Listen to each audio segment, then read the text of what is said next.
We're in Libya in 1996. Inside Abu Salim prison, the air is thick with tension and the stench of fear. It is late June, and over 1,200 political prisoners are crammed into cells built for half that number. They are teachers, students, lawyers, businessmen, anyone the Gaddafi regime has deemed a threat. Some have been here for years without trial. Others were arrested just weeks ago for the crime of thinking differently. The prison sits on the outskirts of Tripoli. Its walls are high, and its reputation is darker.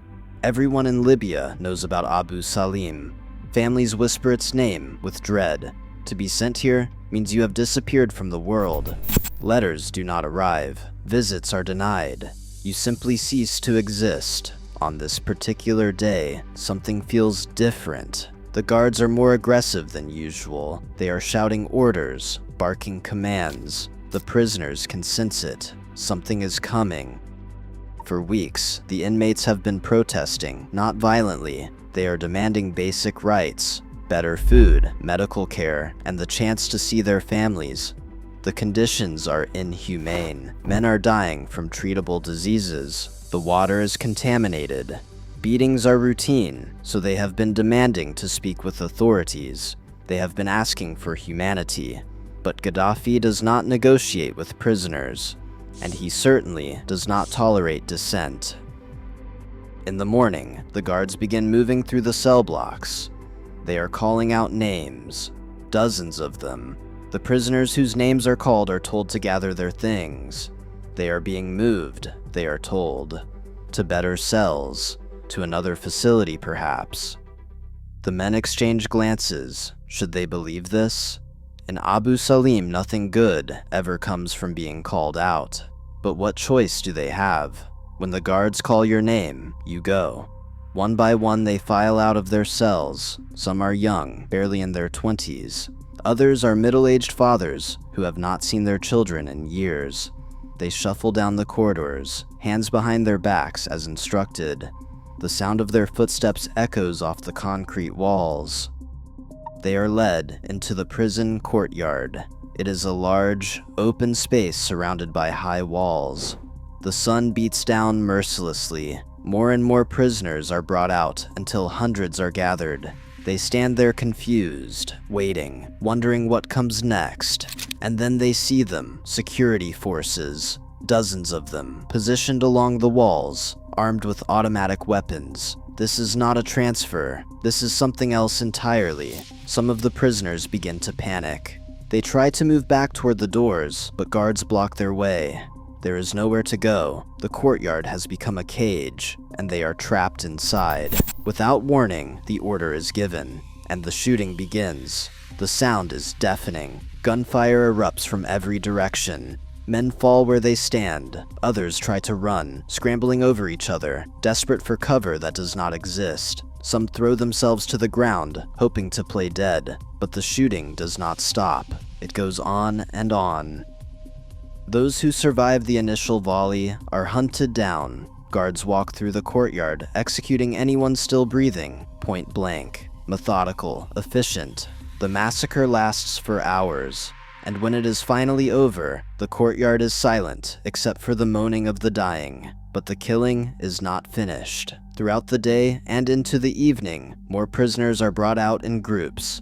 Each time, the same routine. Led into the courtyard, shot down, left to die. By the time night falls, over 1,200 men are dead. Their bodies are piled in the courtyard like refuse. Blood pools on the concrete. The stench is overwhelming. And then comes the cover-up. Trucks arrive under darkness. The bodies are loaded and driven away. Some reports say they were buried in mass graves in the desert. Others claim they were burned. The truth is, no one knows for certain. The bodies were never returned to families. No death certificates were issued. The men simply vanished. Back in the prison, the surviving inmates are terrified. They have heard the gunfire. They know what happened. And they are told in no uncertain terms that if anyone speaks of what occurred, they will be next. The silence is enforced with brutal efficiency. Outside the prison walls, families wait for news. For weeks, they have heard nothing from their loved ones. Now, they hear even less. When they come to the prison asking questions, they are turned away.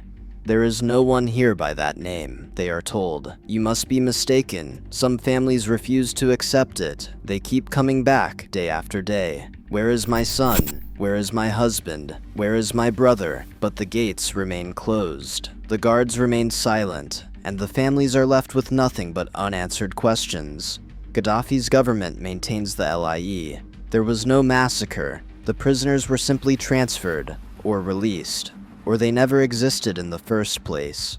The official line is that nothing happened at Abu Salim on that day in June, but whispers spread. In hushed conversations, in secret meetings, the families begin to organize quietly. They share information, they compare stories, and slowly, a picture emerges of what really happened. Years pass. Gaddafi remains in power. The families of the disappeared continue their quiet vigil. They refuse to forget. They refuse to let their loved ones be erased from history.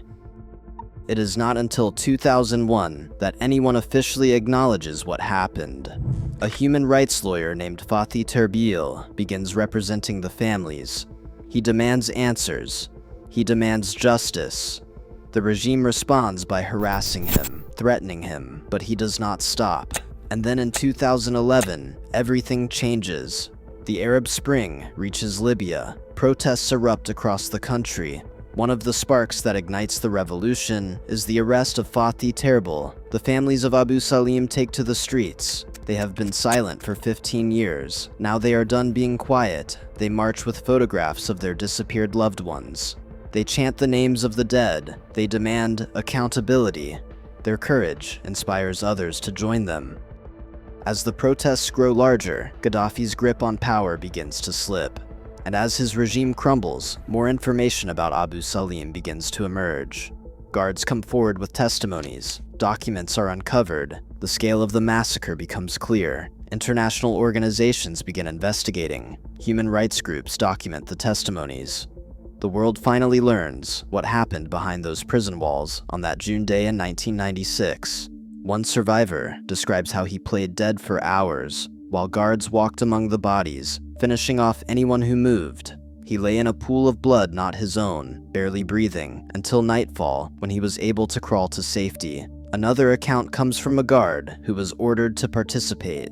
He describes the systematic way the executions were carried out, how prisoners were brought out in manageable groups, how the shooters were positioned to maximize efficiency, and how no one was allowed to survive. The families finally have confirmation of what they have known in their hearts for years. Their loved ones are not coming home. They were murdered, shot down like animals by a regime that feared its own people. In 2011, as Gaddafi flees Tripoli, rebels storm Abu Salim prison. They find evidence of the massacre, tunnels where bodies were allegedly buried, bloodstains that never fully washed away, and records, lists of names, dates of death. The regime had kept track even as they denied everything. Gaddafi himself never admits to ordering the massacre. To the end, he maintains that he knew nothing about it, that perhaps some prisoners rioted and guards responded with necessary force, that reports of mass killings are exaggerated by enemies of the state. But the evidence speaks for itself. Over 1,200 men entered Abu Salim prison and never left. Their families never saw them again. Their bodies were never returned. And for 15 years, their government denied they ever existed. Today, there is a memorial in Tripoli. Families gather there to remember. Photographs of the victims line the walls. Young faces, old faces, men who should have lived full lives but instead were cut down in a prison courtyard on a hot June day. The Abu Salim massacre stands as one of the worst atrocities of Gaddafi's regime, not just for the scale of the killing, but for the systematic way it was carried out and then covered up. An entire prison was silenced in a single day and then erased from history as if they never existed at all. But they did exist. They were sons and fathers, brothers and husbands, men with dreams, families, and futures. And they deserved better than to die in that courtyard. They deserve to be remembered. And now, finally, after years of silence, their stories are being told, their names are being spoken, and the world knows what Gaddafi tried so hard to hide, that on that day in June 1996, he ordered the murder of over 1,200 of his own people, and then he pretended it never happened at all.